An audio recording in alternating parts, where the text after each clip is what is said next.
Steel boots stomping, crashing the floor. Two wild Yinzers kicking through the door. Loud like a jag-off at a pins game fight. Brace yourself, this ride ain't polite. Two dumb Yinzers, loud and proud. Heads in the clouds, voices in the crowd.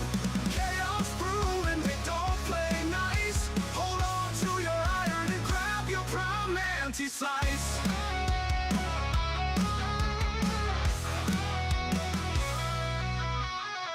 Tales from the burb with a hint of mayhem. Pierogi powered, nothing can constrain them. Knocking back stories like an icy cold brew. You never know what these two might spew. Two dumb Yinzers, loud and proud. Heads in the clouds, voices in the crowd. Chaos brewing, they don't play nice. Hold on to your iron and grab your prime anti-slice.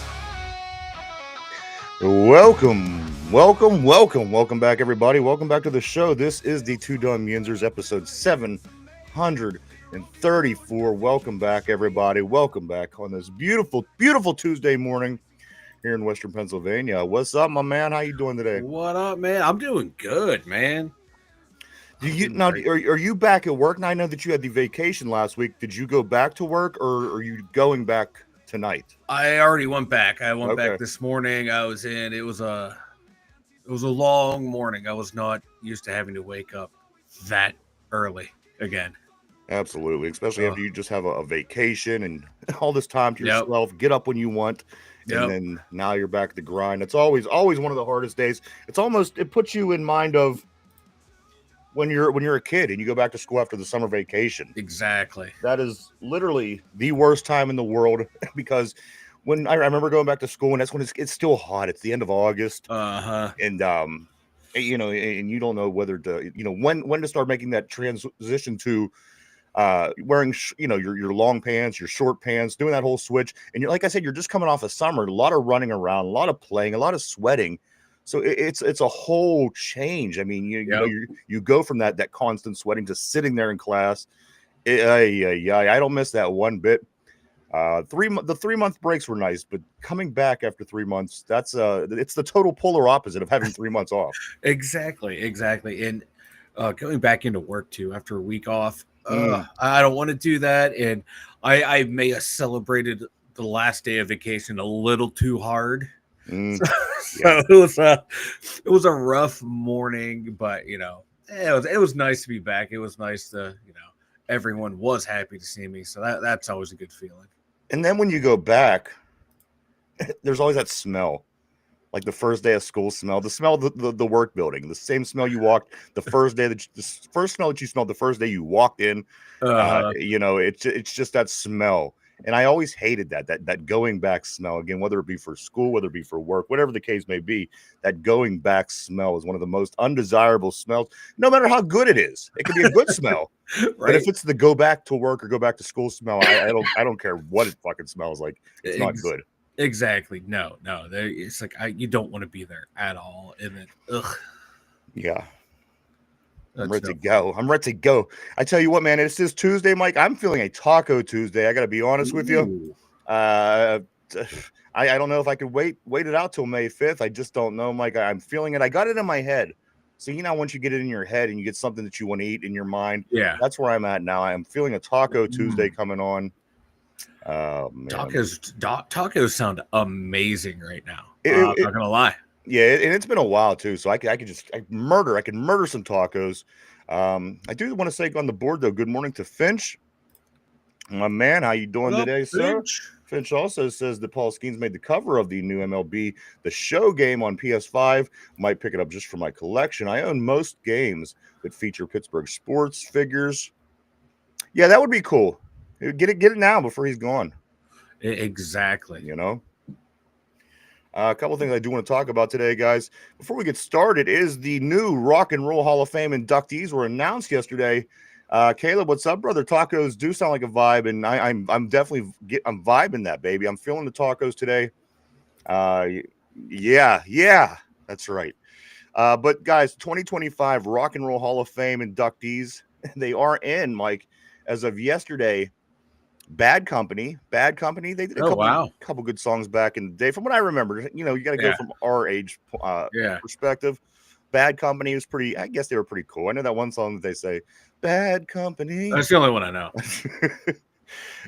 You got to figure if they didn't use the name of their band, would we even know that song? Other people, Mike, that were inducted were Chubby Checker, Joe Cocker, Cyndi Lauper, Outkast, Soundgarden. And this one here, I don't know if this is Hall of Fame material, but I mean, they had a good song, obviously. The White Stripes. The White Stripes make it in. Obviously, Seven Nation Army was, you know, a very big. I mean, geez, they still played in school and sporting events. But those are the people that did make it in, and also including Salt and Peppa. They did make it in for their musical influence award. So they won a musical influence award. So those people got in. Bad Company, Chubby Checker, Joe Cocker, Cyndi Lauper, Outkast, Soundgarden, White Stripes, and again Salt and Peppa. They did get an award. I like all these. I got to be honest with you, Mike. I have nothing bad to say about any of these. Even when you do break it down with the Bad Company, not knowing much, and the White Stripes. At the end of the day, I can put any of these things in and listen to them at any given time. So congratulations to all the new inductees into the Rock and Roll Hall of Fame. Too bad it's in such a shitty town. Yeah, I have a problem with Soundgarden. You do? And the White Stripes. How Nirvana's not in. Alice in Chains is not in. Pearl Jam's not in. Those three bands were the big three of grunge. How are they not? How does Soundgarden get in before? Well, Soundgarden was pretty good too. They should all be in. They should all be in, like STP. But to me, Soundgarden. To me, like I was not a big Soundgarden fan. I like their. It's weird. I like their songs. I'm just not a huge fan of them. But you know, for me, I'm a big Alice in Chains guy. So for me, I mean, be in. You know, but, you know, it is what it is. It is. It's Cleveland. They can't be perfect. Mike, you know, I think if who am I talking about? Soundgarden. If Soundgarden's in, I certainly wouldn't worry about all them other bands. They're going to get in. I mean, you would think it's that group. It's that time. I mean, there's no way Nirvana, Pearl Jam, and Alice in Chains. I mean, come on. Chains, I'm sorry. There's no reason that none of them should be in, and I think it's encouraging. Again, that Soundgarden is in, and I think Soundgarden was just as good as any of them. They just had a different style. Chris Cornell was more of a singer, where these guys were more grungy, and maybe that's where the mix-up is, Mike, because it was more grunge era, and he really had a great singing voice. Unfortunately, we lost him too early as well. But nonetheless, guys, that is the new class of the 2025 Hall of Fame. Mike's off over vacation. Back to work he goes. Hall of Fame is announced. Let's talk to some people on the board. Yes, let's see. Caleb says there's going to be tornadoes here, so I got to stay in place today. Yeah, this weather all of a sudden. I mean, not all of a sudden, but the past 5 years, it just keeps getting more extreme. I know there's been record amounts of tornadoes in areas not here, but I do read and see these things, and it's scary. You stay safe over there, Caleb. We don't want anything bad happen to you. Corey Beavers, what's up, my brother? He says, hey, good afternoon, guys. I was late to the show yesterday. Did we talk about Will Howard comparisons? Not yet. We do have a lot coming up today about the rookies. We're going to talk mostly exclusively about the rookies, drafted and undrafted, talk about their strengths, their weaknesses, things like this. So do stick around. We appreciate you coming back. Cordman Tommy, what's up, brother? He says, should be mowing, but talk myself out of it. Good morning, guys. Yeah, I hear you, man. I like it. He does also go on to say, got a flashback of Belushi doing Joe Cocker on Saturday Night Live. Yes, classic. Absolutely. Good morning to Jen as well in Wisconsin. Great seeing you.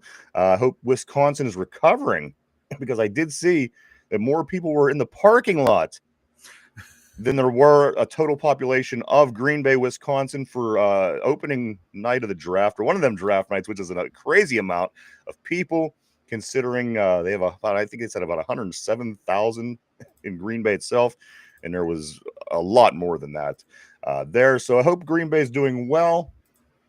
Corey says also, I was listening to the fan before coming on your live, and apparently Caleb Johnson fell to us because he has some maturity issues and doesn't utilize his size during runs enough. Makes me worried. And that's the thing. Everybody's got something, especially if it's not a top round guy. You're going to find an issue, and hopefully you could work it out. And Finchie's saying Nirvana's been in since 2014, which I thought they were. My bad. I just didn't know for a fact, so I didn't want to get into it. But as far as Caleb Johnson, I'm not too concerned yet. I have heard things, but you know what? I've heard things about every one of these guys so far. Yeah. They are rookies. They are kids. So maybe we'll give them some time. We'll see what they could do. I've heard some similar things as well, Caleb, but I also heard some really good things in comparisons to maybe by way of Le'Veon Bell. So maybe we could get the ladder with this guy and see what we got, guys. But welcome back to the show. It's great to see everybody this morning. I do want to talk about one more thing before we do get started, Mike. Should I wait till the end? No, you know what? Everything is getting so convenient and easy these days, guys. With your phones, with your computers, with your pads, with even your vehicles. Why have they made no advancements in the way of typing things in on your TV? Why? Yes. Why does typing things in on your TV with your TV remote just as hard as it would have been in the early 90s? You have to go to each individual letter, then you have to go down to space after your word, and then if you mess up, you have to go all the way up to the delete button, which is in the top right corner. Mike, I was looking for something the other day, and it was ridiculous. I should have been able to pull this up within seconds on my phone. Within come on, Mike, it was about 7 minutes till I found the. You know what it was? It was the football game. It was the gals. It was the passion game, and you had found it, and you was like, "This is exactly where it's at. It's on." Yeah, and it took me about 7 minutes to get to pull it up. Yeah, I found it like in 30 seconds on my phone. Right, it takes me about 30 seconds on my phone. But you got to do every letter, and every letter is, if you got the A and then the T, it's a whole thing, and click. I just wish they would make a little bit more of an advancement in that area. Yeah.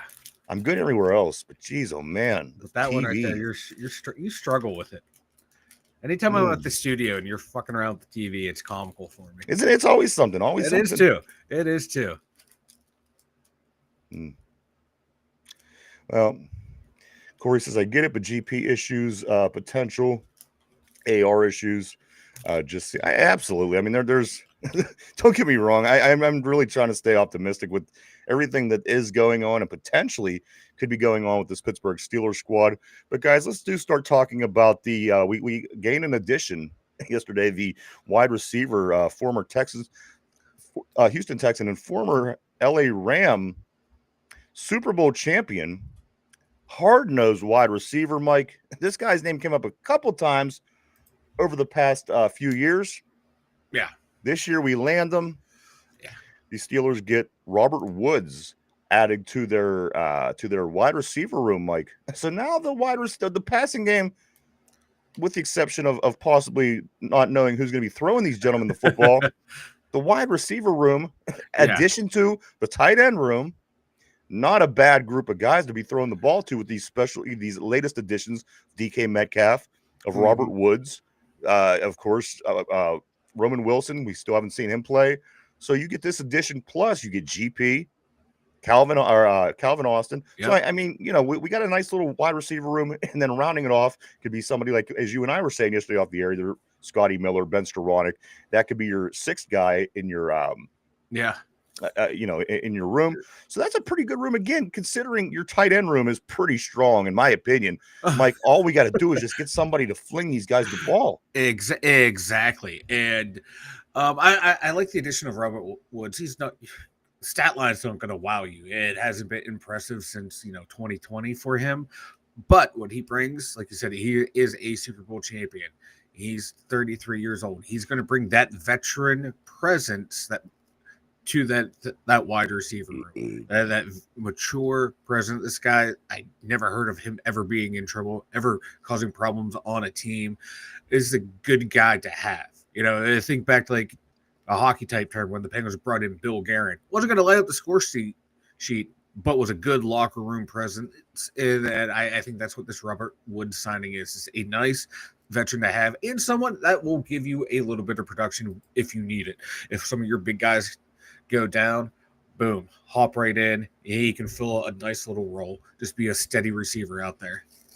Absolutely. I like it. I mean, Yeah. I think he's definitely a step up from Van Jefferson. As you mentioned, he's not the same productive receiver he was in 2020. You know, that group of receivers really came together and did something special for that Rams team in their Super Bowl run. You're not going to see it out of any of I mean, I haven't seen it out of any of the guys since. No. But Mike, I got to be honest, I like this guy better than Van Jefferson. Yeah. This was the one that I would have wanted initially if I had to pick a guy from that group of younger wide receivers at the time. I'm not disappointed. I like the pickup, Mike. As Jen saying on the board, it's a nice signing for the Steelers. What's up, Keller Host? Also, yeah, Cordman Tommy also says pretty bad when using a keyboard as an advantage, going back to the TV remote, which I think in 2025 we're still doing this as it's like starting fires with two sticks. It really is, Mike. They really can't. It is like I used to have a TV where the back of the remote was a keyboard. Really? You'd flip it over and hit the keyboard so you can type in there. It was awesome. Yeah, it was great. Now they don't make them. Now the remotes are smaller and you can talk into them. But when you talk into them, they're like, "What did you say?" It's not the same. What did you say? Like, no, I get it. I get the function. It's a great function, but it just never works for me. Or it's always something. You tell what and it says, "What did you say?" And then and it sends you some. Dude, I just again in 2025, I can't believe that this is a problem. I wish that they would iron this out. Was he a Pro Bowler, Mike? Robert Woods? I'm not sure. If Mike's going to check on that for us real quick. Corey says, on one hand, I hate that we continue to pick up guys on the back end of their career. Also, if he has the size for it, I can see him being a package wide receiver for run plays. As I said, he's not great. We're not getting Amari Cooper here, but at the end of the day, what we're bringing in, I think he's a pretty good pickup. Yeah, go ahead. And for he hasn't been a Pro Bowl receiver, but he did have a couple 1,100, 1,200 yard seasons, 900s here. But and he's not going to be counted on to be a top guy.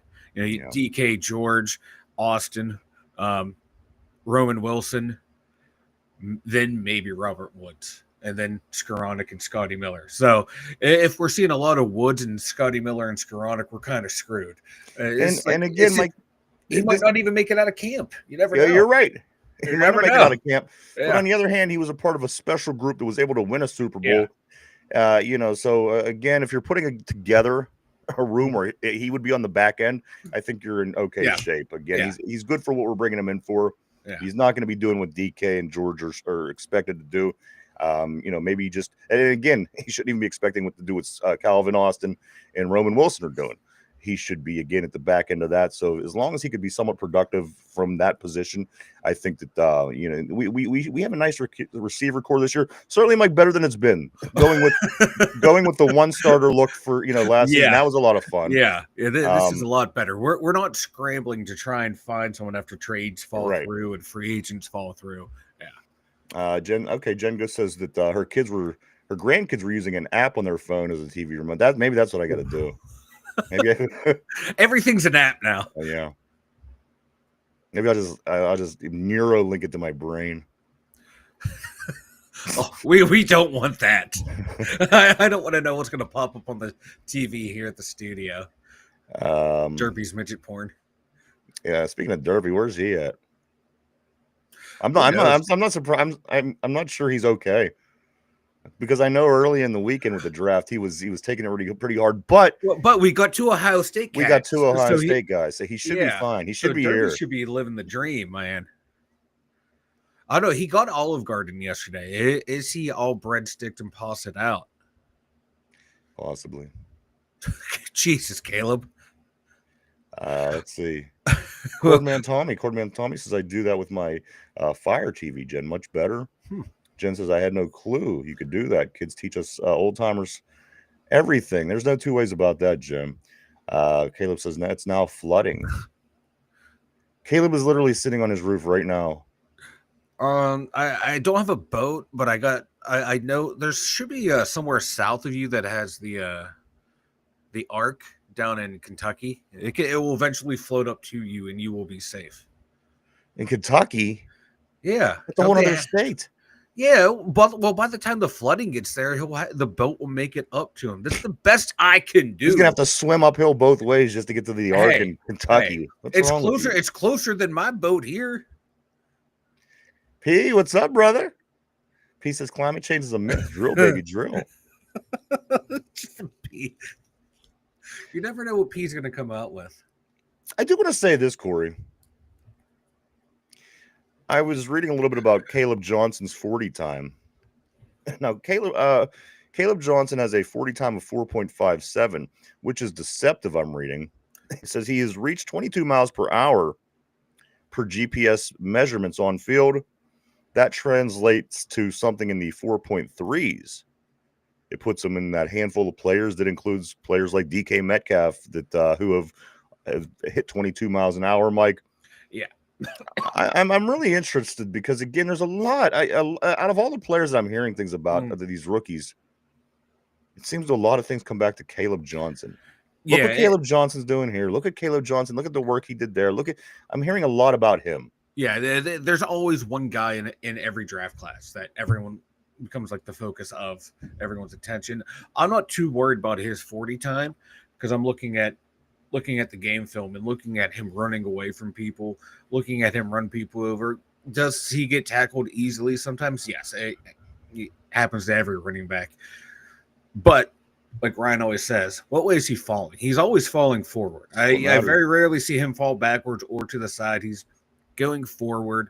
The 40 time does not scare me at all because guys have game speed and guys have track speed.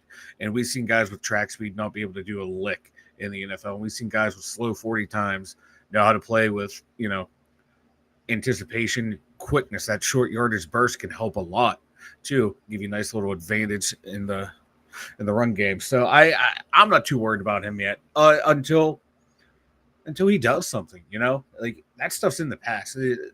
For me, all these guys, the slate is wiped clean. It's a fresh start, a new beginning. Because I know how I acted when I was in college, then I know how I acted when I got a job. It can be a night and day switch. So holding off judgment on the character until I actually see it at his new job. If he can keep it together, awesome. If not, well, Omar Khan's shown he's not afraid to get rid of people quickly here in Pittsburgh now under his regime. So time will tell, man. But I think it's still a great pick, man. I think he was one of the better running backs in this class. Just real quick over to the board. Caleb said, talking about the modern Noah's Ark that Ian's got talking about, he said, I had a buddy's girlfriend take him there in high school. He received a rough handy. Oh, wow. Yeah, I don't know if I'm going to handy. The Ark is the first place that I would want to be. Yeah. Imagine there'd be a lot of animals. No, just teasing, obviously, guys. Cordman Tommy said, did Johnson work out with Aaron Rodgers too? I heard that. Yeah, I think so. I did hear that. That was one of the things I heard as well. Yeah. So I mean, now getting to camp, getting to the summertime, like seeing these guys perform, get out there. That's the next move. We'll obviously be looking for people to get, maybe pick up along the way. See if we can pick a diamond in the rough out. But this is a lot. A lot of this is the squad, man, and we got a lot of guys right now. We're going to be cutting a lot of them at the end of summer. To get down to the right amount of people that we need. But this is basically the team. I guess the X factor, Mike, is it the Aaron Rodgers thing going to play out? Is that going to happen? And I've seen that spark more this week after the draft is over. Obviously, our quarterback room as we speak is Mason Rudolph, Skylar Thompson, and the rookie Will Howard. So that's still up in the air. And I don't know. I don't know what to think. I just don't with Aaron Rodgers as being a real. He's being a wild card. You know what I mean? He's making, at least for the fans. Again, I don't know what's going on behind closed doors. Yeah. But for us out here, we're not quite sure what's going on and his 5-win record and all these kind of things. And we're just waiting to see, Mike. We're just waiting to see what goes down next here. One thing that I did learn over the past day is this: the Steelers were never truly interested in trading away GP. I'm reading this that they used that as a smokescreen. They tossed the idea around. They fielded phone calls from other teams, but they had never truly intended on trading him away. Yeah, I think the only way they would have traded him away if they were completely blown away by the offer. To where I'm talking, a first-round pick, married with a third-round pick this year and something next year too. Then you got to think, okay, okay, what can I build here? A 3-for-1 swap, but no, like when they went out and got DK Metcalf, that showed you okay the type of offense they want. They want a vertical passing game, and who better to have than DK Metcalf and George Pickens? George is like the best receiver when it comes at I wouldn't want to try to figure out how to cover these guys. No, because who are you going to double team? Like realistically, you can only double cover one. Ben Skoranek, who do you think? Oh fuck yeah, that's who I would double cover, man. He came in clutch last year. But no, like trading GP, that's all of the network talking heads trying to fill airtime and get articles pumped out. Who would be traded on this team? Go figure it out. And then, they got DK Metcalf, so obviously you're going to trade George Pickens. But then when you trade George Pickens, you're going to have to draft a wide receiver. We're back to square one. So it never made any sense for me at all. And I think they can find a way to keep him and DK Metcalf on the team under the salary cap and pay other guys, because you're going to have a lot of key rookies still on rookie contracts. You might as well throw the money at the two receivers and land on a franchise quarterback in next year's draft and run it for the next 4 years and see what the hell happens. Yeah.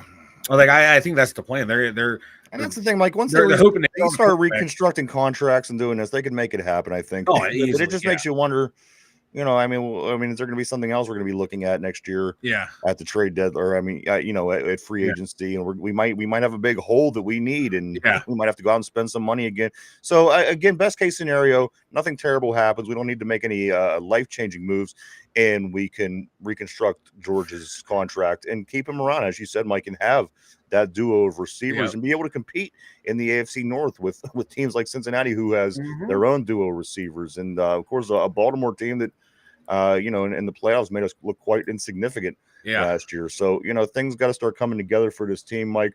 But as we were saying last week, heading into the draft, even if you don't have your quarterback, you want to continue to build, and then let's say you land your guy. Let's say whatever the case may be. For an example, I like the idea early, way too early, of the idea of drafting somebody like an Arch Manning. Moving forward, let's just say you continue to build your team, and you have all the right blocks in place. Yeah. Then if you want, then you get your guy and you put him in there, and then you go for what you ultimately wanted to do. And so again, where we're at, Mike, I think the draft was good. We filled all those positions. We built our depth. We got pieces in position. So now, just waiting on that quarterback again. Remember, guys, it took about 25 years to get him last time in between Bradshaw and Ben. Let's hope it's a little sooner this time, because it's already starting to get frustrating. But again, it's nothing that we haven't lived through before. No, and Mason Rudolph can be a good steward until we find that guy. Will Howard has the potential to also be that guy. I guess anybody has potential, but at the end of the day, are they going to live up to it? Are they going to handle it? But this offense is kind of getting quarterback proof.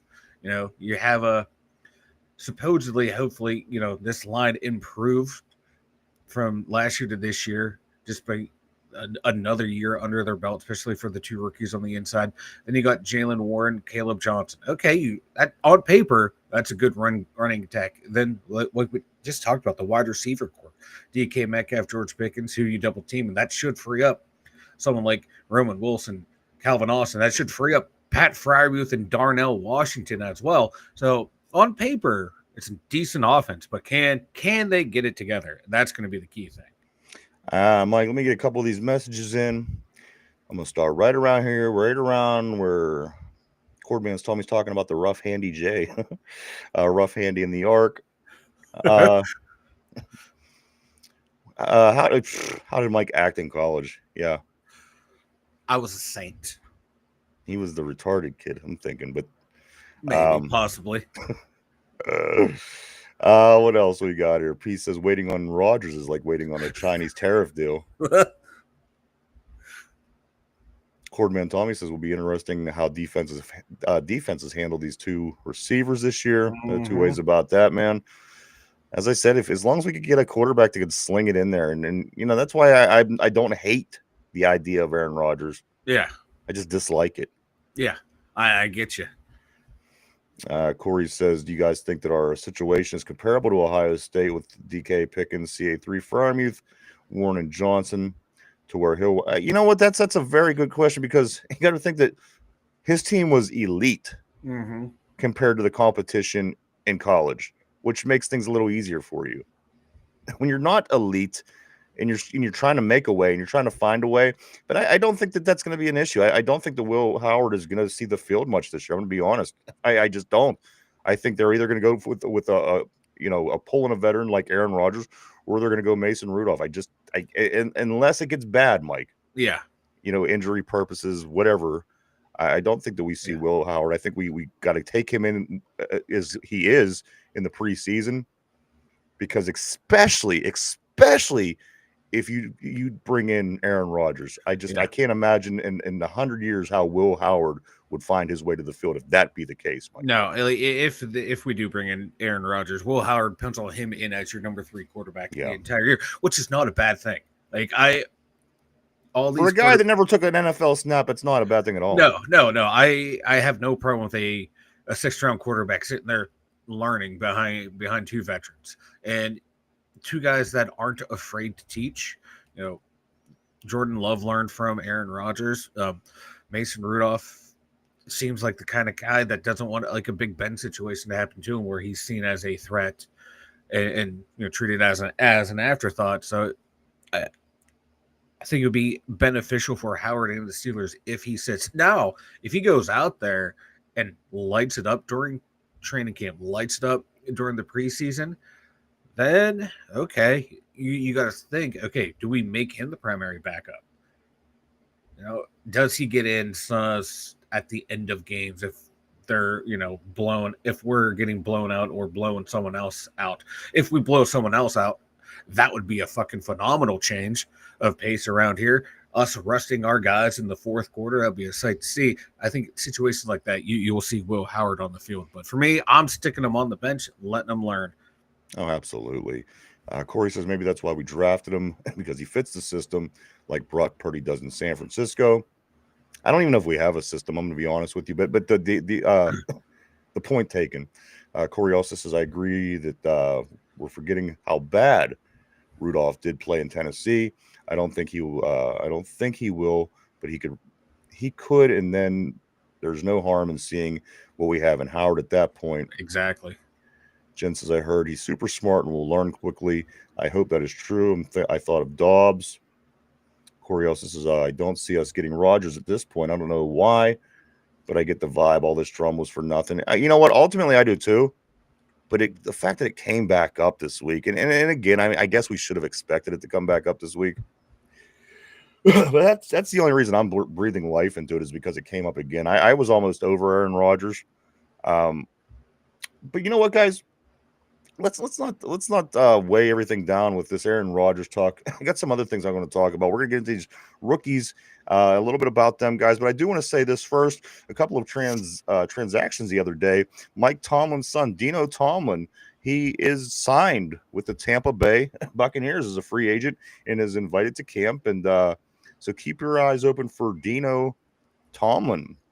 Mike Tomlin's son, Mike, and the Tampa Bay Buck. Seems like they take anybody down there in Tampa Bay. They took Shiloh Sanders. They took Shiloh Sanders. So it's like we're, hey, your dad's in the NFL. Come down here, hang out in Florida for a while. Come down for training camp, and we're gonna be bad forever. Then we'll bring in the GOAT. We'll let him win a Super Bowl, and then he'll leave, and we'll be nothing. It's just such a weird team they have in Tampa Bay, Mike. But that was the one half of the transactions I want to talk about from yesterday. The other one, the big match made in shitland heaven. You got to love this. They must in Cleveland, Mike, have loved the way that Kenny Pickett and Deontay Johnson played together in Pittsburgh. Maybe it was the whole year. Maybe it was the whole year of no touchdowns that Cleveland liked. Maybe it was the connection with Kenny and Deontay not being able to connect on a touchdown for a year. What did they love about this reunion in Cleveland that they made it happen? That's right, everybody.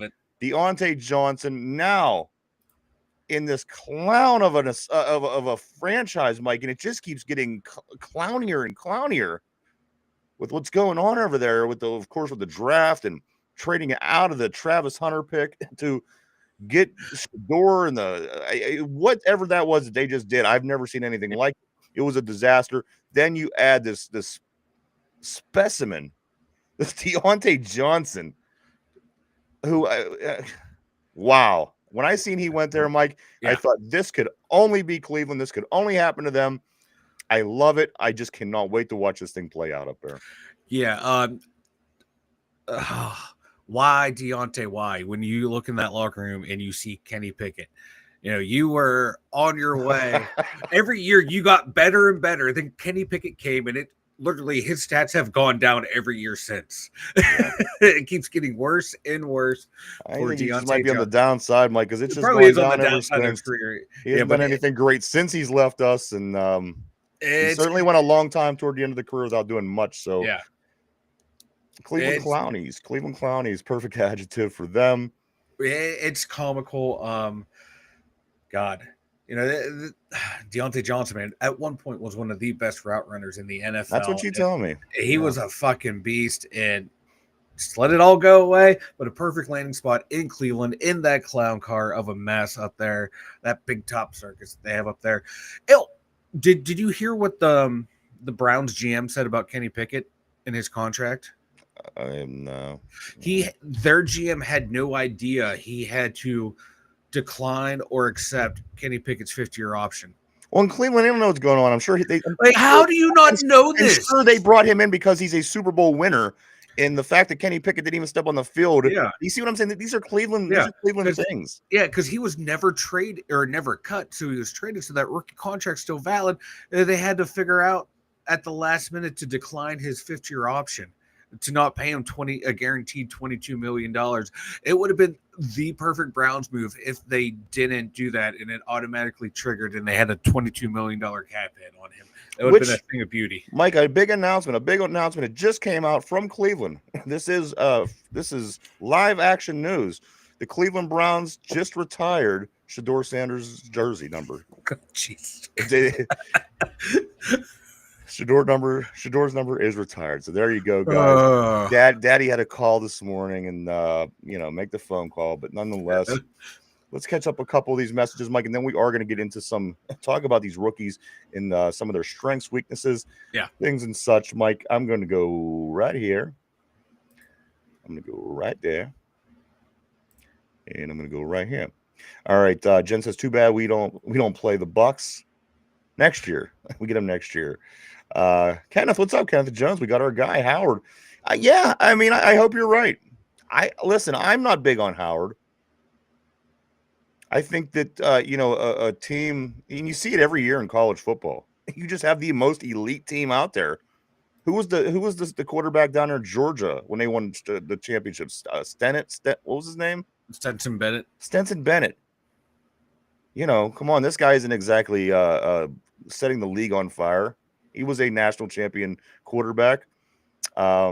He just falls into that category with me. He's on a really good team, and when you go to college or when you go to the pros, you're not going to have the elite team doing things against an inferior team the way Ohio State generally has it on Saturdays. So it's going to be more difficult for these kind of guys to prove themselves. But again, I hope that you're right, and I hope that I'm misjudging this. I'd like to see us get our quarterback and have somebody that we're confident with and we believe that we could win with week after week. Not just saying it, and I hope to see that just as much as everybody else. I really do. Personally, I don't feel this is the guy, but I could be wrong. I could be wrong. I'm afraid to admit that. I could be wrong, and I hope I'm wrong. Just because you don't want to lose another year. You'd like to be 1 year closer or one step closer or whatever it would be if, in fact, he would be ultimately the guy that could land in that position. Like Tim Tebow. Again, I can't stop going back to him. He was called the best college football player ever. He wins back-to-back national championships. He wins the Heisman Trophy. And he gets into the pros and can't even throw a football. They had to teach him how to throw a football. That's what I'm saying. It's a whole different ball game. I hope you're right. Some guys, they make the transition super easy. Other guys, it's like learning a new language overnight. I don't know how that it happens, but it does. It does. But I hope he is. I hope he's our guy. Kenneth, for all of our sakes, I hope he is our guy. Corey says, wait, I thought it was just a visit. I don't remember seeing. I do believe it was a signing. If I'm not mistaken. If Mike, if you want to double check me on that, I do believe they got him on a short deal. Shit. Mike lost his ears. It's taking him a strange long amount of time to get his. There we go. Sorry. We weren't talking about you. That's all right. Yeah, I was listening to what you're saying. I'm trying to pull something up here on the computer too for what we're talking about next, and then this. I'm pretty sure he signed. Double check Deontay on me. I'm pretty sure. Oh, he signed. Yeah, he signed. Also, Johnson messes up his career. The Browns waiting for the Steelers sloppy seconds. Ain't that the truth? Or thirds. Tortilla, what's up, brother? Nice to see you today. This morning. It's Taco Tuesday, baby. He says the EPA has never darkened Ohio's door, obviously. Kenneth says he did well in Kansas. He did do all right in Kansas, yeah. We're the perfect fit for him. Let's see. Yinzer Joe, what's up, brother? Kenny to Johnson, I would have never thought. I especially like that whole season where they had no touchdown catches between the two of them. That was just, again, this is a perfect, beautiful match made. It is Shitland heavy, Shitland heaven, Mike. I love it. The mistake by the lake. They do what they do. They do it better than anybody. Cordman Tommy agrees with Kenny. Howard has gotten better every year since K-State. Tortilla says jobs actually make me work today, so I'll be here. Just can't be on the phone. I totally That's get some you, bullshit. Bro. That's some bullshit. These are the changes that we need. They never address the changes that we really actually need and want in this country. I want the jobs where you don't have to work. Those are the ideal jobs. I'm calling them up. I'm calling up your workplace. I'm going to tell them it's an emergency. You have to be here. Caleb says 2 left-handed quarterbacks were drafted in round 1 between 2010 and 2020. 2 is one. Who is the other? Tortilla got it. Penix, yeah. That was a weird pick last year, too, because they were doing all that weird shit with... Oh, wait. No, he said 2020. Oh, fuck if I remember 2020. Since 2020? No, between 2010 and 2020. Oh, I see. Tortilla says, I guess Penix was last year. Never mind. Mike failed to read the second part of the test. I too. So did I. That's how I missed. That's what I'm saying. So did you. You were the one that did. You jackass. Shut up. Fuck off. Cordman Tommy says, good one, Caleb. Can't remember. Guess I was drunk during that 10-year span. P says Tebow was a fullback with a low number in the NFL. Yeah, you ain't kidding. He couldn't even do that right. Remember they tried him out at tight end. They tried him out at fullback. I think New England tried to turn him into a fullback. And then I think he played baseball for somebody for a minute. Jeez, oh man. Tebow was a lefty? Yeah. Damn, I didn't know that. I did not know he was. You don't remember the one good throw he made in the NFL? I remember the one good throw. I freaked out about it yesterday. January. Yeah. Penix was 2024. The 2 lefties drafted were Tua and Tebow. I guess since we were talking about Tebow, that one should have. I know it should have triggered some. Hell, I can't remember what I watched on TV last night. Yeah, me either, Tommy. Me either. I drank a lot last night. So that is the scoop on some transactions, things like such, guys. Let's get into some of these rookies, Mike. I want to talk about some of the strengths, some of the weaknesses.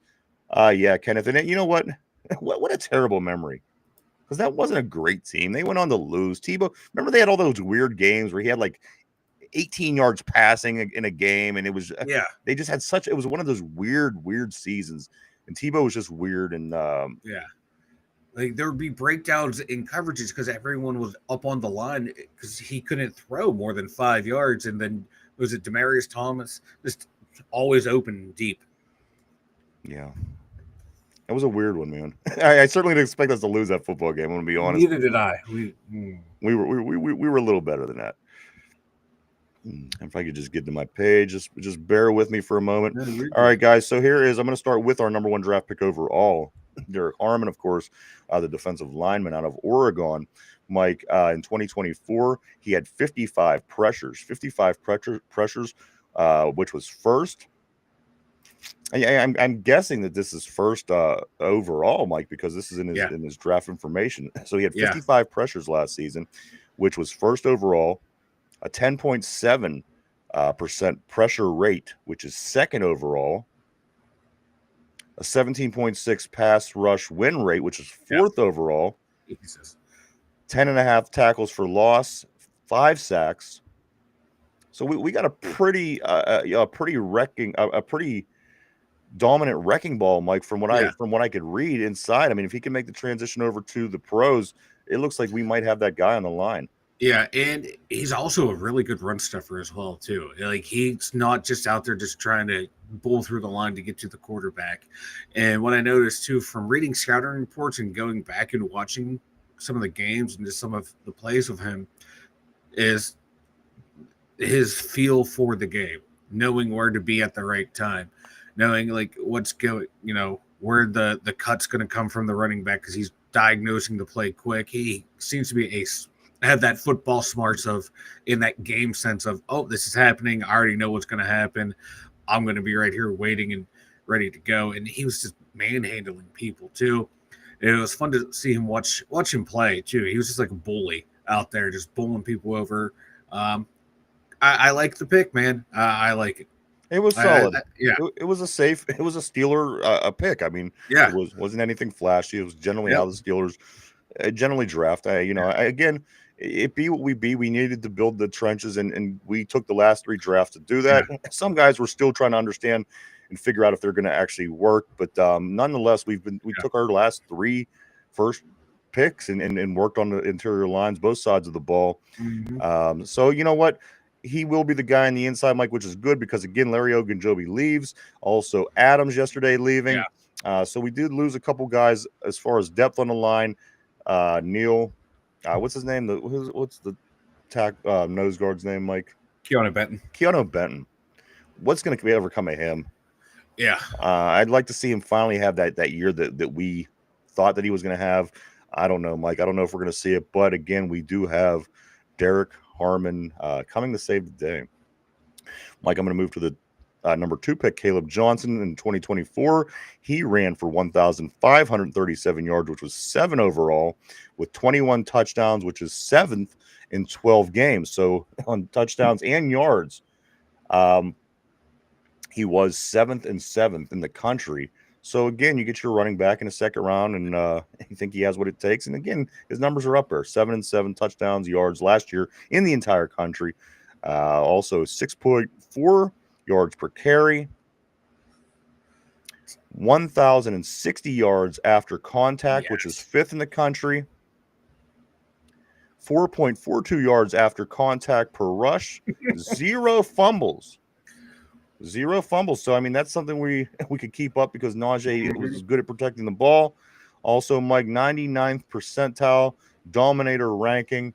Mike, there's a lot of people that believe that this guy is going to be the real deal.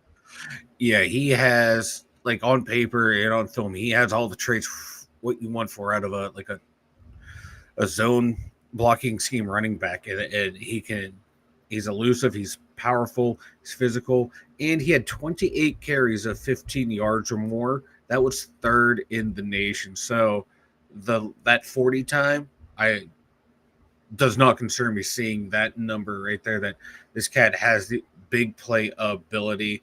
One thing on him is he needs to work on blocking and pass catching.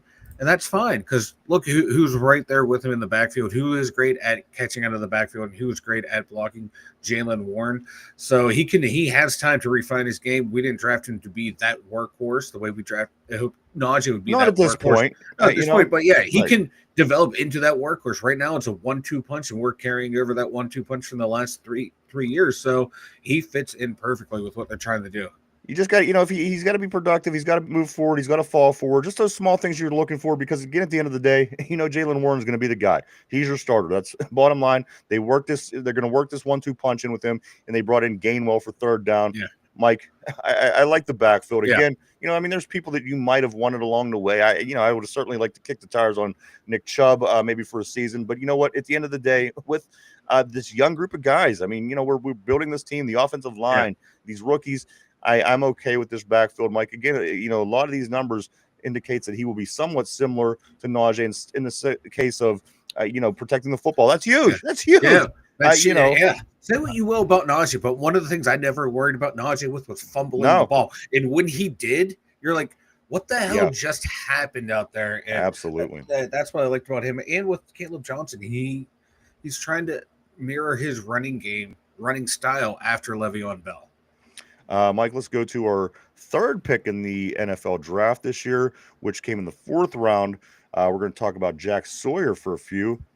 Jack Sawyer, of course, from the Ohio State National Championship team.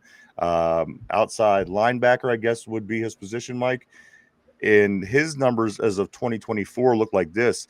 He had in this championship season, he had 10 sacks, 64 pressures, a 90.7 overall grade, which is tied for 7th, an 88.0 run defensive grade, which is tied, which is 11th overall. He was projected as a second round talent. He fell to the Steelers, a high upside prospect who can be vital in the Steelers' game plan in efforts to stop the run, Mike. Yeah, I was not a big fan of the pick. I'm not a big Undersized. fan. Yeah, I just don't think he's going to be a dynamic pass rusher the way T.J. Watt is, and the way Highsmith shows occasionally. But I think he's going to be great in the pros at setting the edge, and it can apply pressure. But I think the offensive tackles in the league, you're not going to see this type of production out of him like you saw in college. But I think it'd be a nice, steady piece in there. Go a series or two for TJ Watt. You're going to lose something, but I don't think it's going to be dramatic. He's okay, and you get him in the 4th round. Good pick there. You didn't waste like a 3rd round pick on him or a 2nd round pick that a lot of people thought you would have to use to get him. So where we got him, I like it. I just not a big Jack Sawyer fan. I'm just rewinding just a hair on the board. People seem to, be excited and happy about the pick at our number 2 pick, Caleb Johnson, the running back. Seeing that Cordman Tommy says, I bet Johnson takes the number 1 spot before the year ends. And then Kenneth Johnson, he comes out and says that Caleb is a beast, 1,500 yards. So a lot of excitement. I know that, about all of our draft picks. Yeah. So far, these top couple guys getting a lot of attention, certainly here in Pittsburgh media. Mike, let's move on to the next. This is going to be the number 5 or the 5th round pick for the Steelers. Uh-huh. This is Black. Waya Black is actually his. Is that how you pronounce it? Waya Black. And nobody's going to say Yaya or Waya. It's going to be Black and Yaya or Black and Yala. Yeah. He has the perfect name to be a Steeler. Mike, we have either guys that dressed in Steelers garb in college with the Iowa or their names with Black and Yala. But nonetheless, Mike, this is a big guy. Our 5th round pick, Mike, he's 6'6", 336 pounds. Yeah, he's a monster. Not like a super athlete. His athletic scores weren't great, but an immovable object. And I like that. He's someone that on obvious run situations, you plug him right in at nose. Like, boom, there you go. And then you put Harmon and Cam Hayward on the opposite sides and have fun. Have fun running against that front right there. I like the pick. The note on him is he's a long arm nose tackle who is known for stuffing the run and batting down passes. He had 11 of them in 2024. Great addition to the Pittsburgh front, Mike. He has a 7-foot wingspan and projects to be a nose tackle in the NFL. No two ways about that. It's 6'6", 336. I mean, that guy's going to be looking like Cam, a lot of times because the middll of our line, John O'Benton, he looks small next to Cam. 6'6", 336. This guy's going to be right up there with Cam. John O'Benton's going to look like one of Derpy's little midgets. Yeah. And that dude is a monster of a man himself. Let me catch up on a couple messages, Mike, before we do move on to the next player, which in fact is our quarterback, but I don't want to get too far behind. Let's go back to when they were talking about Fidel Castro. That one made me pop. I Joe, I think why they brought in Woods was they're just trying to round out the wide receiver room at this point. They're trying not to take a big hit. They got a lot of money going out the receivers coming forth. And again, I think Robert Woods for the number 5 spot in the six receiver room is not a bad pick. Again, he's a hard-nosed player in the right situation. I think he's certainly better than Van Jefferson. I think ultimately just to round out the room. And as Mike said, there's no chance that some of these guys aren't going to be on a team. We're going to look at them in the summer and in August, and we're going to have to decide if we want to keep them or not. Let's go to Kenny. Kenneth says that Castro from Iowa looks like a less athletic Cooper DeJean. Beanie better watch out. Benton is not a nose. No, you're right. Benton, I'm losing. He needs to kick outside. They need to make D end. I'm really getting concerned about him. Mark Robinson's another guy on our defense. Like a couple of these guys just might not be around too many more years. Yeah. They're not living up to it. Let's see. Ninja Joe, and where does DeMarvin Leal go now? Hopefully the street. I'm not trying to be mean. I don't think he's going to be around too much longer. No. He just didn't pan out as that guy who thought he was going to be. Nope. Caleb's going on about Fidel Castro. That has me giggling. I had to look away because I can't stop reading Fidel Castro. Cordman Tommy, Captain Jack. Oh yeah. Kenneth says Watt could teach him hard work. He'll be better, secure the run stop. Yeah. Sawyer can seal the end, that's for sure. P says Nick Chubb front running the first annual Frank Gore too old for this shit trophy. Yeah. Isn't that the truth? Yeah. And I'm gonna say, the thing is, he's such a beast, though. I can see Nick Chubb come out and have a good year. I mean, the guy, he's so strong. It's so unfortunate with that injury, man. That Minka bending his knee backward, basically, hyperextending his shit, and you'd hate to see this be the end. I'd like to see him have another good season, not against us, but I like Nick. Nick Chubb's always been I think he's going to the Bears. That's the rumor. Everybody else, he could join everybody else. The Bears, they're taking them all in right now too. Talking about Black. He's a perfect fire plug. No one is moving him. Great pick for nose. Adam was not a nose. Yeah, Adams, he kind of ran his time here too. No, he was a good, like when we got him off the Bears practice squad, he was a nice fill-in that year. Nice rotational backup, but they were counting on him to do too much. He was playing above his level. They prefer to be called spinners, not midgets, Mike. Come on. I'm sorry. I will now call them spinners from now on. He's trying to get me shot by the little people community. He's trying to get me. Kenneth says Benton is good, just too small. I always thought that he's just too small. You got to have size. You got to have somebody with size in the middle, and he don't have size. As Mike said, maybe have him on the outsides, put him at defensive end, see what he could do out there. Corey says we still need to add the running back room, in my opinion, while also getting rid of Patterson. I think our running room is going to be this. It's going to be Jalen Warren. It's going to be Caleb Johnson, and then it's going to be Gainwell from the Eagles. We got I think, and then you're going to have that one weird running back. It's in there, almost kind of what you're saying with Patterson, but there is always that other guy. So we'll figure all that out in August. Mike, let's jump back into this. We'll talk next about Will Howard. Will Howard, of course, the quarterback that we took in the draft pick. Mike, this season he threw in his championship run 4,010 yards and 35 touchdowns. He's talking Mark Malone numbers here with I know Mason Rudolph. Yeah. He has a 96.3 deep pass grade. You got to like that with the receivers that he's walking into in Pittsburgh. 81st percentile in sack rate. Very good at avoiding sacks. So that's a plus. And finally, for being such a big guy, that's kind of Ben-like. Ben was very, very elusive for being such a big guy. This guy's just slightly smaller than Ben, slightly. And of course, again, he did lead the Ohio State Buckeyes to the national championship. So you don't know what this pick is going to be, Mike, long term. You just don't. You knew that you had to fill this room. You knew that you were probably going to take a quarterback in the later rounds of the draft. You knew, those are all kind of things we know. Now we just got to kind of watch it play out and see, because you don't know.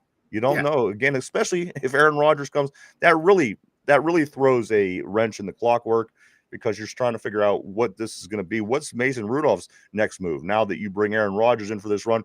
You know, the guy probably wants to play. I'm going to imagine Mason Rudolph.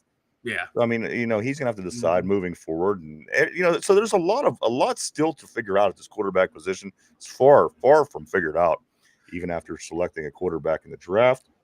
Yeah, and Will Howard, like he's gotten better year after year after year in college. He wasn't a 1 year wonder. 3 years of production, and you see every year he got better. One thing like PFF grades him at like when he gets no pressure, a 91.6 grade. He gets pressure, it drops down to a 51. Well, that's concerning, but you know that's is getting happy feet, bailing on the pocket. What was the issue there? I'm sure that can be coached up because he's not afraid to take a hit. And, you know, his arm doesn't have the biggest arm in the world, but he can get the ball where it needs to be on time and on the money. And that's all they care about in the pros. I really felt that he should have been better. And what I mean by this, I watched probably about 3 Ohio State games this year, and I wasn't blown away. For this team that won the national championship, for this team that was up there all year, I really felt that I should have been more impressed with the quarterback play of Will Howard. There was times I just thought that they should have been doing more with him, and it wasn't happening. I also remember, I think it was the Oregon loss. Yeah. The bonehead play at the end that cost Ohio State the game. So there was some things that I certainly would have liked to see different. But again, at the end of the day, he's human. He was a 6th round draft pick, Mike. I don't know if we should be complaining about all these things. No, I'm not. No, you know, so for a 6th round quarterback, he has a lot of traits that you like to see out of a starting quarterback in the NFL, and this is can he build upon those traits at this level? And a lot of it's going to be up to him and and he sounds like he wants to learn and grow. Not a bad pick for a 6th rounder. Like I said, if he turns out to be our long-term backup, our Charlie Batch, I'll take it. Not bad for a 6th round pick. You're someone who can contribute to the team. I'll take it. All right, Mike, we have to move on to our first pick in the 7th round. Of course, we made some trades happen. We ended up getting our 7th pick. We were only initially going to get 6. So our 7th round pick was son of former Pittsburgh Steelers tight end Mark Bruner, same college, Washington Husky. Son of former tight end Bruner. He was a tackling machine, Mike. In 2024, he managed 104 tackles from his linebacker position. He's a beast when facing going downhill, facing the run downhill. For some reason, it just sounded weird coming off my tongue. It does too. And also plays hard and has great eyes and instincts. A fun depth pairing with Peyton Wilson and Patrick Queen. Yeah, I said when he was drafted, look out Mark Robinson. Like they're the same guy. Yeah, I agree. And they're both going to be competing for one of those final spots on practice squad or no practice squad, special teams. Thank you. And so it's going to come down which one do you think is going to be better in the long run? I think the Mark Robinson experience has come to an end here in Pittsburgh. He doesn't offer much outside of what he does on special teams, and that's the problem. You have to be able to offer a little bit more. Yeah, like we thought, like he popped a couple plays during the season where you saw him, Mark Robinson, come in and stuff the run. You thought this guy's going to be great, but he just couldn't handle the transition from running back to linebacker. I liked him. I liked him too. He showed it, but he also made some good special teams play. But I think his NFL run might be over. But you know what? Not bad for 7th round pick, change of positions. I think Carson Bruner is going to take that role, and Carson Bruner is a linebacker. He knows the position. He can play against the pass and the run too. And again, like comparing his skills to Peyton Wilson, I mean, you got it gives you an idea of what you're getting with this guy. Hopefully, Mark Robinson 6th round on the practice squad because in a pinch, I think he's a good fill-in, but I think Carson might just have a little bit more potential. And as I said yesterday, Mike, remember the last time a Bruner in this bloodline was a rookie. The last time the Bruner in his bloodline was drafted, the Pittsburgh Steelers did go to the Super Bowl, albeit they did lose in 1996, but it was Mark Bruner, his dad's rookie year. Now maybe now with the kid we'll get the win. Maybe with the kid we'll get the win, Mike. Next is Dante Kent. Now this guy here, he's out of Central Michigan. He's a cornerback, number 229 overall. I don't have there's not much about him, but going for this speedster, I mean, I guess he's a speedster, and we're looking to to bolster that secondary. No surprises. We're gonna have Slay back there. No surprises. We're gonna have Porter back there. No surprises. Mink. I mean, you know the crew. Yeah. Beanie Bishop, even on the nickel, we liked him last year. He made some big plays. Like with this Dante Kent, I think he's kind of a similar cornerback from that stud that Philadelphia got last year. The guy that we wanted, Mitchell, Marshall, Mitchell. Quinion Mitchell. If it was DeJean, I would have said the white guy. I know. Come on. But some things are comparing to him. He's young. He's very fast, Mike. But being the last pick overall, there is a chance that the guy won't make the squad. There's a chance he will, Mike. Again, I don't have a list of things like the other guys here. It's just not included in my package. Is there anything that you could tell us about Dante Kent out of Central Michigan? Yeah, he was projected round 7 or like a preferred free agent. So scouting circles had high hopes for him. So being drafted where he was makes sense.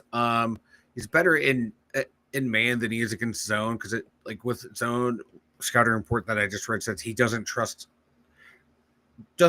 what he sees. So in man, you're just running with the guy. He can react to it better.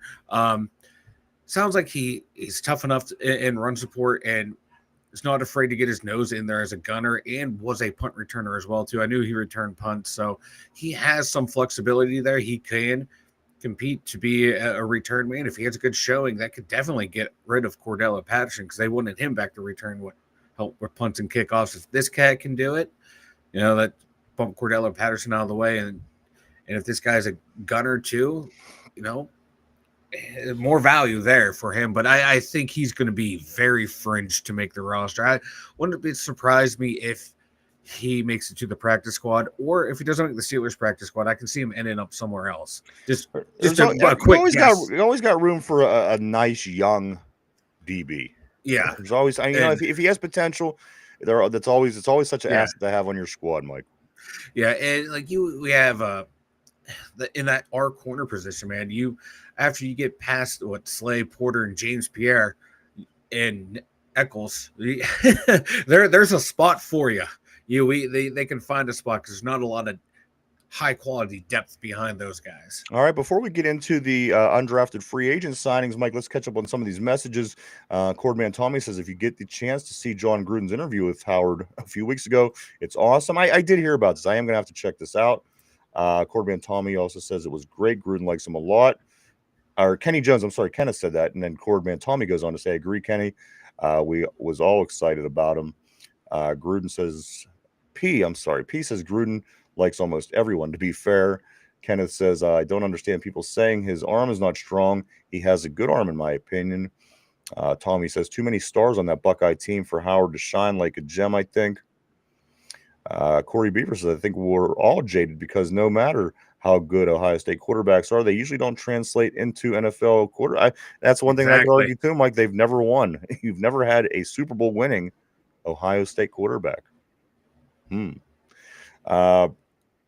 Kenneth also says, Corey Beaver, CJ Stroud did just fine. And I like CJ Stroud a lot. Boy, I like him a lot. I think he's going to do great. I mean, whether he wins a Super Bowl or not, it's still, and again, who knows, once he wants more money at the end of his first 4 years, Mike, who knows? Houston might, who knows? You know what I mean? He could end up somewhere and things could go down. He could go to a team that is not as good, or Houston may not be able to maintain a good team, which doesn't allow CJ Stroud. But again, I love CJ Stroud, the player. I think that dude, I'd love to have him on our squad. No two ways about it. Yeah, me too. And Houston, though, they're not doing him a really good service. They keep trading away and getting rid of offensive linemen. Some of them they needed to get rid of, but upgrade that interior. You got fucking killed there last year. Corey said he was heavily compared to Josh Allen, and Gruden was blown away that he wasn't anyone's first option. He runs just like him too, which is good. If he's Josh Allen, sign me up. Corey Beaver says, Kenneth, that's true, but that's one example. So usually they don't do well in the pros. Corby and Tommy says, I know Corey Gruden was pumping him up like he was his agent. Kenneth says, why do we let Roberts go? You know what? That was another guy I liked. I liked him a lot, actually. Landon Roberts. P says Gruden is for sure getting agent kickbacks from the show, 100%. Oh, it has to be. Caleb says, my Jim Palmer just hit blunt and is talking about how hockey is just curling with fighting and he won't stop. I was just explaining to my youngest about curling the other day. For some reason it came up. I said something about a curling puck and he had no clue what that was. Obviously I wouldn't expect him to. Yeah. But I got to teach him about curling and I don't know. I can appreciate curling when it comes on.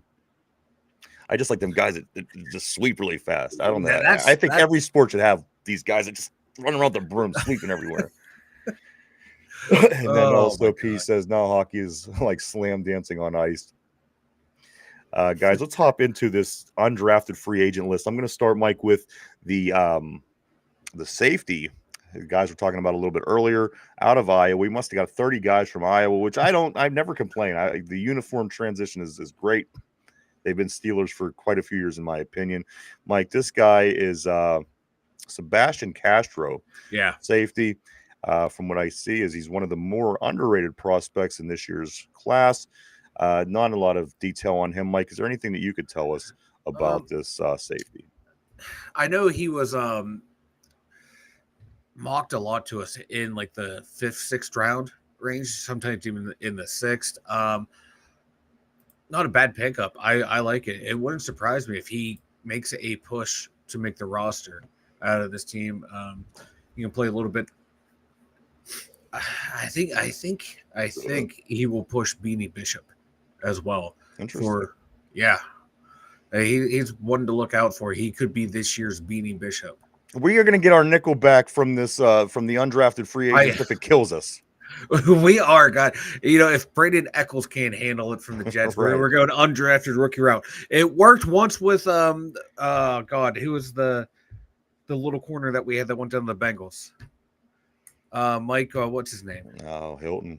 Yeah, Mike Hilton. It worked with Hilton once. God damn it, it's going to work with one of these guys eventually. Mike, the next guy on the undrafted free agent list that we did bring was this tight end, which we needed. We definitely needed a tight end. I think everybody could agree on that. Yeah, we need more tight ends, baby. Mike, this guy out of South Dakota, tight end JJ Galbraith. He in 2024 had 32 catches for 469 yards and 4 touchdowns. Mike, I know we like to carry these large tight end rooms for whatever reason, and I'm under the impression that Connor Hayward probably isn't going to be around much longer. Yeah. Mike, do they keep somebody like this on the roster? If not on the main roster, at least in the practice squad. I understand we have a million tight ends. Yeah. But again, you are coming to the end of the rope with a couple of the guys. Again, Patterson could step up and play tight end. Again, who did I just mention? It flew out of my head. Hayward. Connor Hayward. You know, I mean, I don't think he has much of a future left in Pittsburgh, Mike. No. I'm going to be honest. And if he wasn't Cam Hayward's brother, I don't even know if he would be in Pittsburgh. Mike, does a guy like this make the squad in any capacity? This guy out of South Dakota, JJ Galbraith? No. If we carry 4 tight ends, it's going to be Muth, Washington, Connor Hayward, and Darn. Or who did we sign? Farnham? Yeah, Farnham Jr. Those would be the guys. Unless this cat can push Connor Hayward out of the way.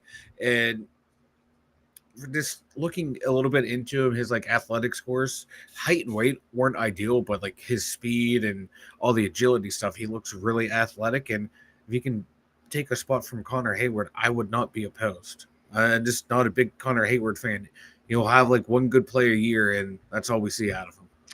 Mike, let me just rewind 1 second. I do have a little bit here on Sebastian Castro. I'm looking through the notes, and it kind of went backwards. Castro, Mike, the last person we did talk about, of course, the safety out of Iowa. He's 5'11", 203. He was a 6th-year player. Yeah. High IQ defender and good tackler. Very impressive in the run game is the notes on Sebastian Castro. And then we could talk about, and then we went into the Galbraith. And again, I've limited information on him. Again, just the 32 catches, Mike, last year, 469 yards, 4 touchdowns. This player here, Mike, has caught my attention. Rock Taylor Rock Taylor, the wide receiver out of Memphis. Now, again, we're talking about this wide receiver room that may round out with Ben Skoranek or Scotty Miller. Mike, maybe a Rock Taylor could make the wide receiver room. This guy is 6'3", 215 pounds, 950 yards last season, 2 touchdowns. All right. 4.43 40 time. He's a deep ball specialist along the sideline. He has strong hands and a sneaky burst. Mike, does somebody like this come along out of Memphis? Again, he's not coming out of South Dakota or anything like this. Somebody like this guy have a chance to steal that last spot in the receiver room? If he can contribute on special teams, yeah. If like the scouting report is there, you like the size, you like that sneaky burst.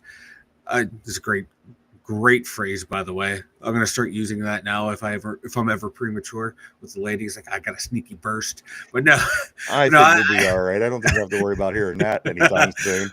But I don't have a problem with him coming in, and I think him and Castro and I think the lineman we're going to talk about later on, I think those 4 guys have a slim chance to make the active roster.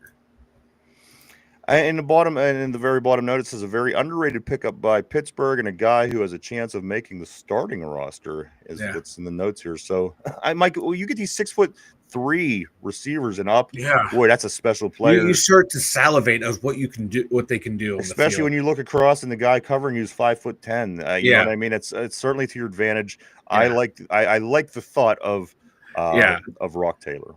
Yeah, and even like before I was able to pull up the NFL Network, and I said he could be like a practice squad bottom roster guy. That's how they have him graded. So someone that can sneak his way onto a roster. And sometimes that's all anyone needs is to sneak on.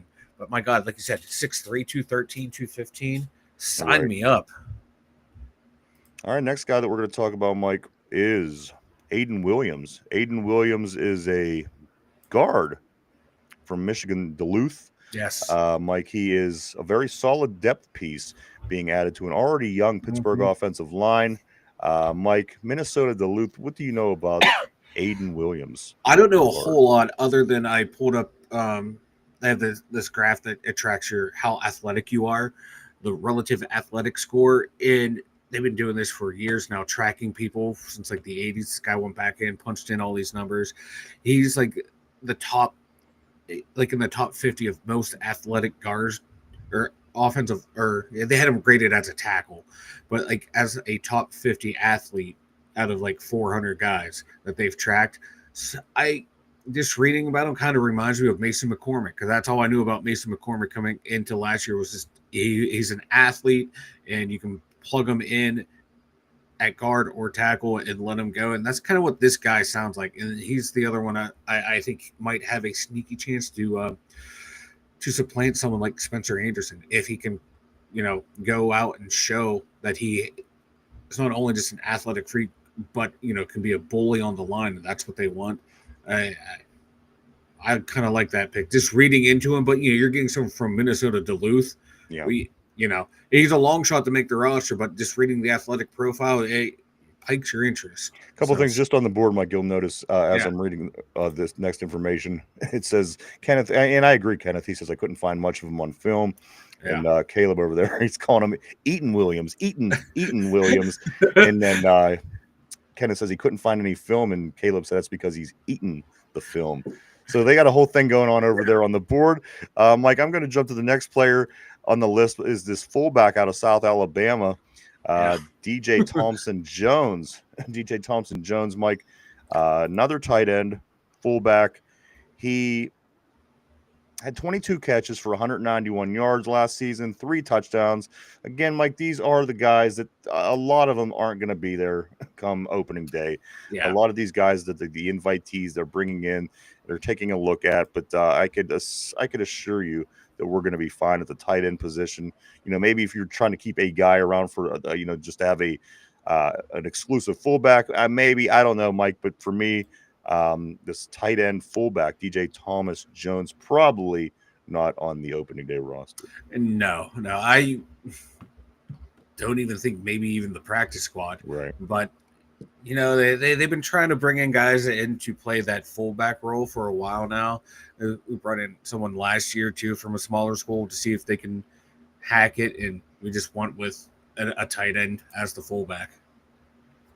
Yeah, and that's the route that we generally go. So I mean, you know, Yeah. whether they're bringing him in, they're looking to look at players, and again, you bring in a number of players every year this time of year, and you take a look at them, and most of them aren't there with you.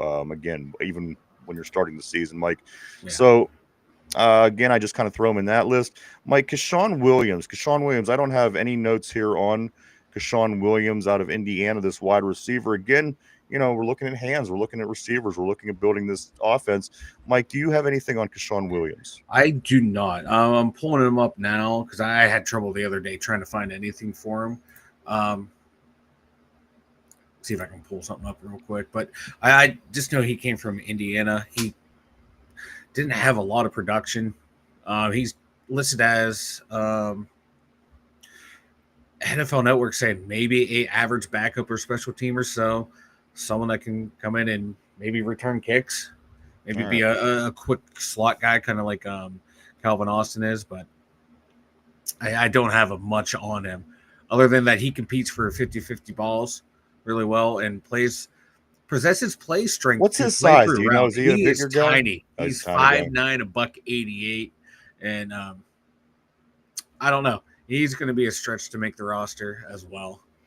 And Mike, finally, the last guy on my list that I do have from the first round of the undrafted free agent signings immediately after the draft, of course, is the kicker, Ben Sauls. Yes. Ben Sauls, I know personally, and I could attest that this guy is, and I'm not just saying it because he's a Pitt guy, and I know that's what we do a lot on this show. We kind of lean toward our college squads, but I'm going to be honest, no matter where this kid would have kicked, I would have been a fan of him, Mike. I seen him kick for a few years.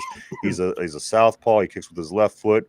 Of course, we do have the best kicker in the league, but at the end of the day, you know, he's getting a little older, and if you could keep a guy like Ben on your practice squad and have him at your disposal, Mike, if an injury comes along, or let's just say Chris Boswell, you know, runs into one of these stumps or these streaks, I guess you would call it, like the guy in Baltimore did last year. You just never know. Even the best, it could happen to the best. But guys, if there was a backup kicker that you're going to carry at any capacity, I would certainly say that Ben Sauls would be your guy. Again, so many long field goals that weren't even makeable. He was kicking in the games for Pittsburgh and just draining them. Could kick from anywhere on the field, guys. Again, if he doesn't ultimately stay here because of our kicking situation, I think he's going to make somebody a happy team wherever he ends out. Yeah, he hit from 57 twice and 58. Didn't miss from 40 yards or fewer over the last 2 years. Yeah, he truly is a really good kicker. I like the weaknesses. Operation time is slow on kicks. Yeah. Ball striking lacks consistency, but yet hasn't missed a kick from inside of 40 and has a couple long kicks. He's very impressive. Again, Mike. Every time I saw him kick this year, because, you know, I'm not a Pitt fan, but, you know, they're always on because they're local. He was banging them through the uprights. He was like a little Chris Boswell out there. He was automatic. He's going to make somebody very happy no matter where he ends up. I promise you. He doesn't miss a lot, and very accurate. He can kick for distance, and I was very impressed with him this season. And let's catch up on some of these messages, Mike, because we do have to move it along a little bit. Let me find out where we're at. I think I'm going to go right here. Caleb says, I was watching a sports show the other day. One guy gave his parlay of the day, and the other host said, this is why your kids hate you. This is too far. I don't think that's too far. No, That is definitely not too far. Then he gets into the Eaton Williams. Caleb does. Let me see right up here. Caleb says Williams was on those good Wake Forest teams, ACC all-time touchdown pass record.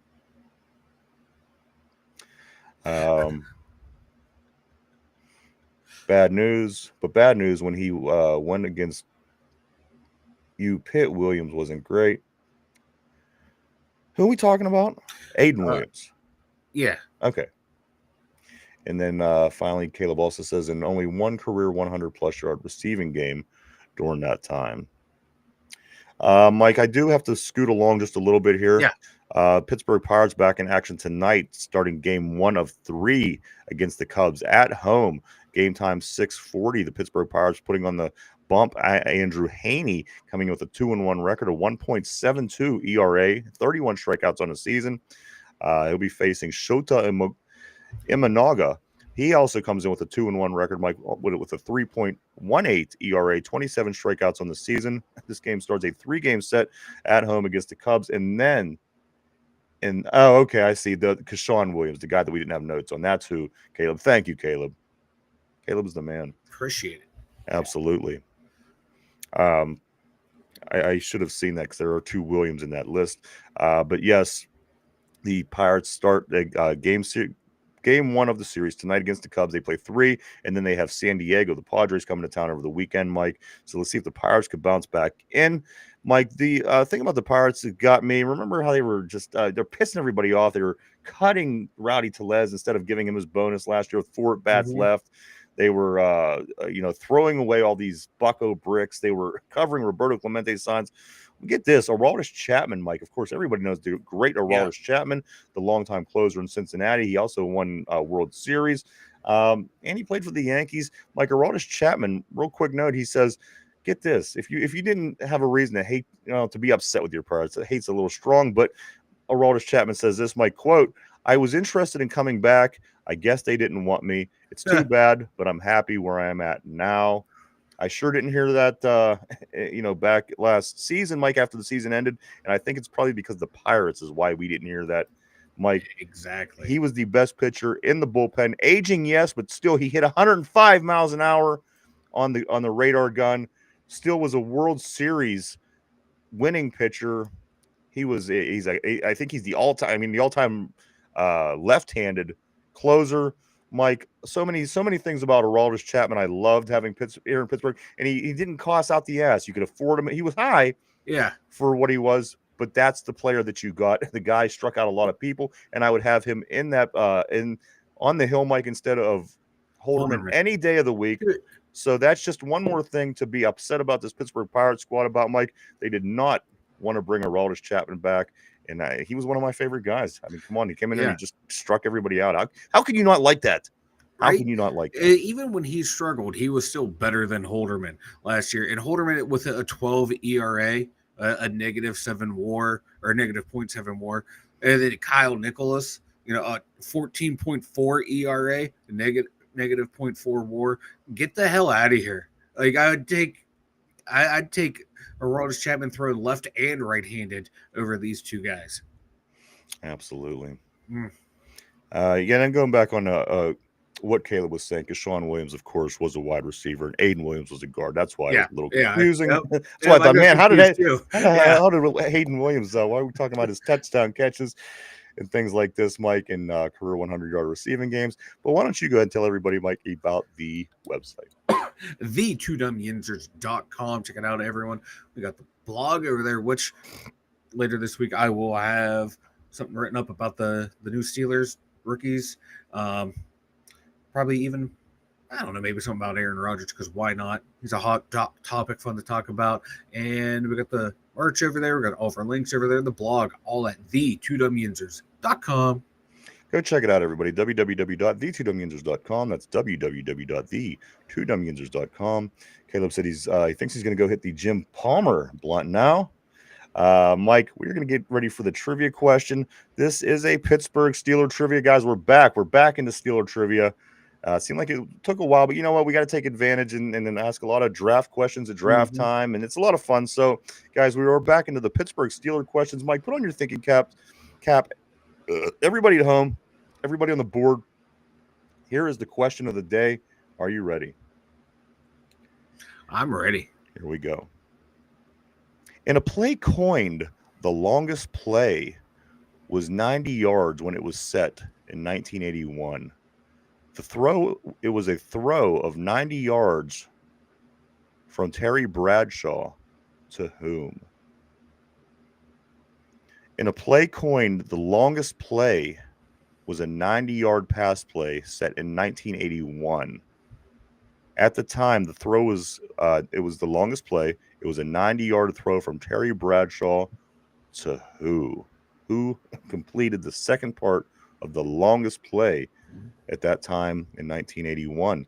Take a minute to think that over, guys. We're live 5 days a week right here, Monday through Friday, 11 a.m. to 12 p.m. Eastern Standard Time every day right here on YouTube. Cordman Tommy saying Mark Malone on the board. Mike, let me read the question one more time. Ooh. Let me read the question one more time before we start clicking away over there. I click back over to the screen. I don't know. Every time there's questions, you're clicking, and I just don't. You don't click the rest of the show. That's all I got to say. I'm just going to leave it there. Mike, the question of the day: hear the click. In a play coined the longest play, it was a 90-yard touchdown catch at the time in 1981. Throw was 90 yards from Terry Bradshaw to who? Who was the receiver, Mike, that completed the 90-yard longest play at that time for the Steelers? I have no idea. You would say Swan. You'd say Stallworth. I'm going with Mark Malone. You said you would say Swan or Stallworth, but I'm going with Mark Malone. You would, because normally that sounds to me like you're clicking over there. My hands are full. I'm going with Cordman Tommy. Wait a minute. My hands are full, Mike. What do you think my hands are doing? Exactly. I don't hear no typing. Well, I'm going Mark Malone. See, now I hear the typing. You hear that? I hear the typing. Here's what I hear with you. Nothing. Yeah, you don't hear nothing. Oh, you hear that? Yeah, it's because I'm checking Twitter. I'm checking. Don't check during the trivia. Yeah, because I have to stop and I have to click back over to the show. That's why. No, just stop. Just stop. I am. And answer the question. That's all. Mark Malone. Mark Malone. No. Well, it is the answer, but I'm giving you a different question because you cheat. I did not cheat. Good job, Cordman Tommy. Good job. You got the answer right. No, you gave Mike the answer is what you did. That's why I'm not saying a good job. Guys, the answer, of course, is yes, Mark Malone. I can picture the play. I can see him running down the field with the ball. Funny sight. And Mike, it would be a day that Mark Malone isn't here. I know, right? I was thinking the same thing. That's why I was kind of hoping he was, but He knew it before you finished the question. I can too. I can see it. I can see it, Tommy. I can see him running down the field with that ball. But there you got it. There you have it, guys. Good show today, Mike. A lot of things that I wanted to get on and talk about just some of the strengths and weaknesses of these rookies from the draft and from the crew that we did bring in post draft. A lot of interesting things, and a lot of holes are filled in the depth, Mike. Where we often say, you gotta have depth to be a good team. I think if you have your topical starting players and they're really good, but you don't have depth, it just isn't the same. Like, so building your team again, waiting for that quarterback to fall into place, whether it be somebody that we go and get, whether it be somebody in the draft next year, whether it be somebody we have on the roster right now, guys. It is what it is. And sorry, I was just reading a message for a second. So, we did want to talk about all that stuff, guys. And we'll continue to get a read on what it is the Steelers are doing, who they're bringing in, who's leaving, who's going to be here come camp in the summer. So there's a lot of things still going on, guys. On the board, I'm just going to look at this real quick. P says everyone had to watch Brian's song in the 90s, so it wasn't Swan. I did actually. I remember watching Brian Piccolo and Gail Sayers, and I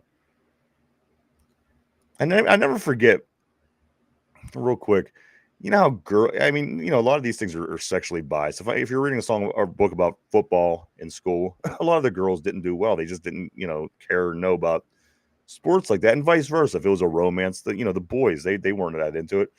And, a lot of time, you recall when you had to check the person beside you's paper and they checked yours? Yeah. So basically you would just switch. And this chick, she obviously didn't read it. And I remember like every answer that she had for Brian. So, and I remember this like it was yesterday.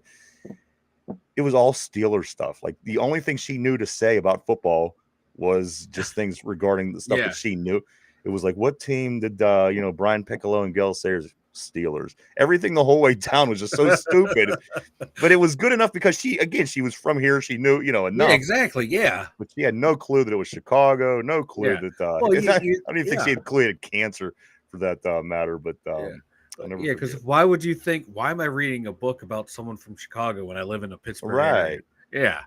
You know, another one that we did read, Mike, in that same particular class was something for Joey. Did you ever? It was out of Penn State. Penn State. Another thing with some kid that was sick. I don't know what his deal was, but Joe Paterno was in the book, in the story and everything. But a couple different football books, which made it tolerable to read as a teenager. Yeah, what's your trivia question, Caleb? Throw that in real quick, my man. We're getting ready to roll soon. Cordman Tommy says, I'm so happy I knew the answer. I think I'm going to go on an afternoon trip to the Ark. Yeah, Caleb, get your question up real quick. I do want to say, Mike, may receive a not so rough handy.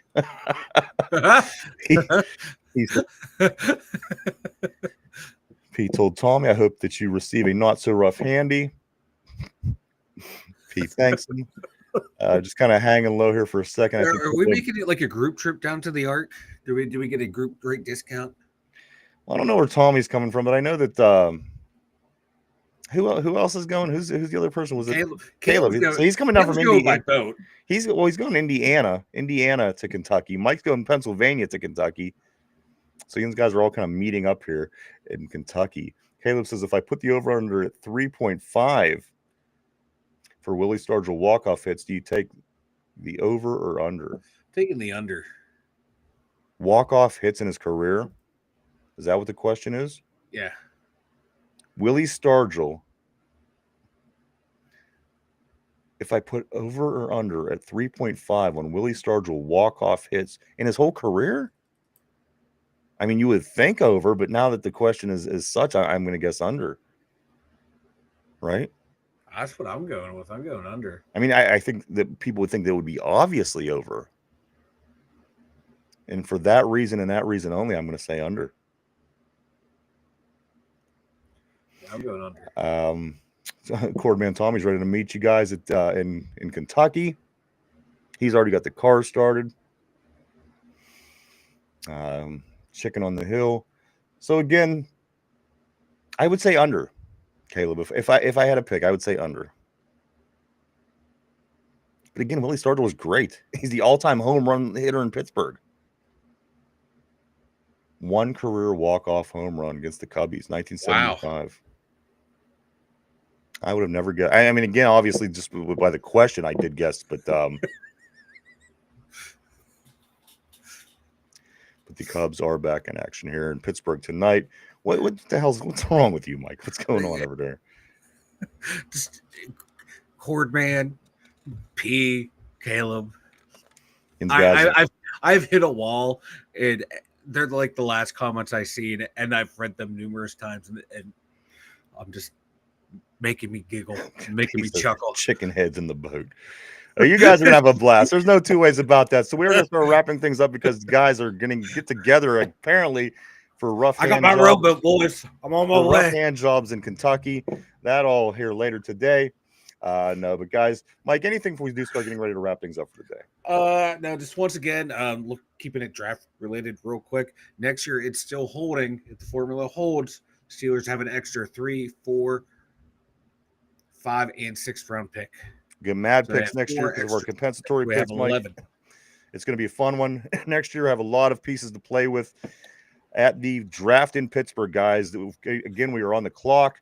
Less than a year, we will be draft here in Pittsburgh. Hopefully, Derpy makes his way down. It's going to be a madhouse downtown at Point State Park, North Shore. Everywhere is going to be a madhouse. But nonetheless, guys, it's going to be a lot of fun. Cordman Tommy says it's like a laugh-in show. It's great to the Ark all. I want to say this, Mike. My thing is this. Do you remember we were talking somewhat recently about other teams from Pittsburgh that didn't make it? We're talking about, people always bring up the WNBA. Then you got to talk about, all the basketball teams, the Pipers, the Piranhas. Over the years, there's just been a bunch of different teams that came and didn't make it. Mike, one that I remembered and thought of the other day are arena football team, the Pittsburgh Power. Yeah, Mike, is it a team that you would pronounce any more like a Yinzer? I don't think that you could beat Pittsburgh Power. the Pittsburgh Yeah, Power. yeah. It rolls off the tongue. Yeah, it's Powers.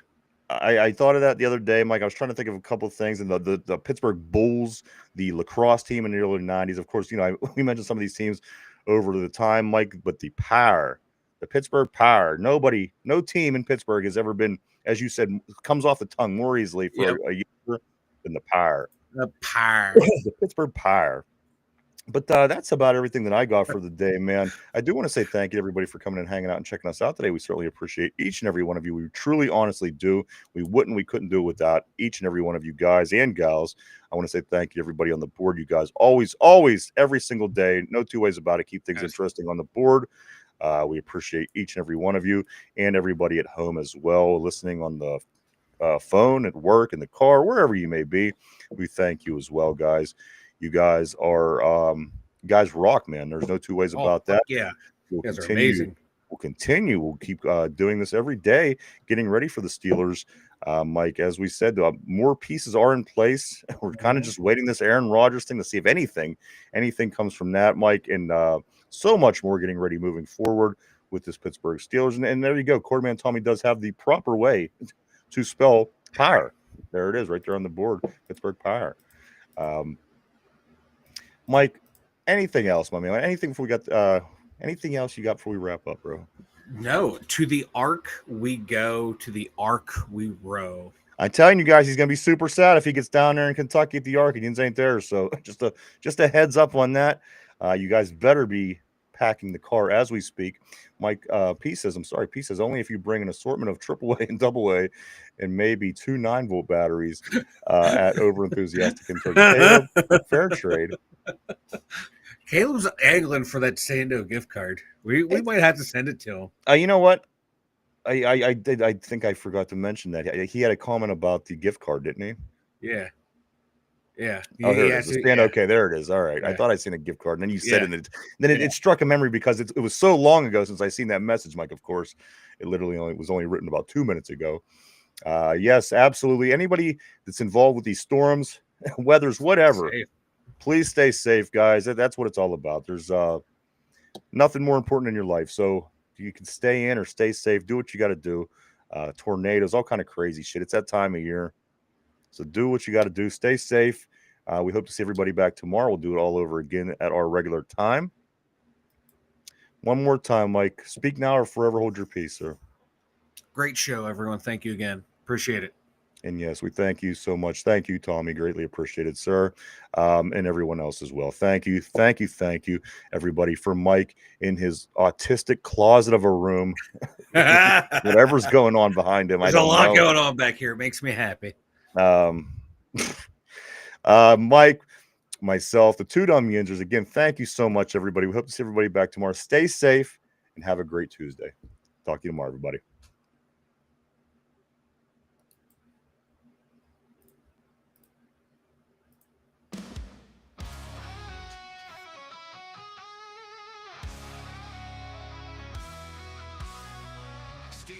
Stomping, crashing the floor. Two wild yinzers kicking through the Where's the music, Mike? Loud like a jag off at a Pins game fight. Brace yourself, this ride ain't polite. Two dumb yinzers, loud and proud. Heads in the clouds, voices in the crowd. Chaos brewing, they don't play nice. Hold on to your iron and grab your prime anti-slice.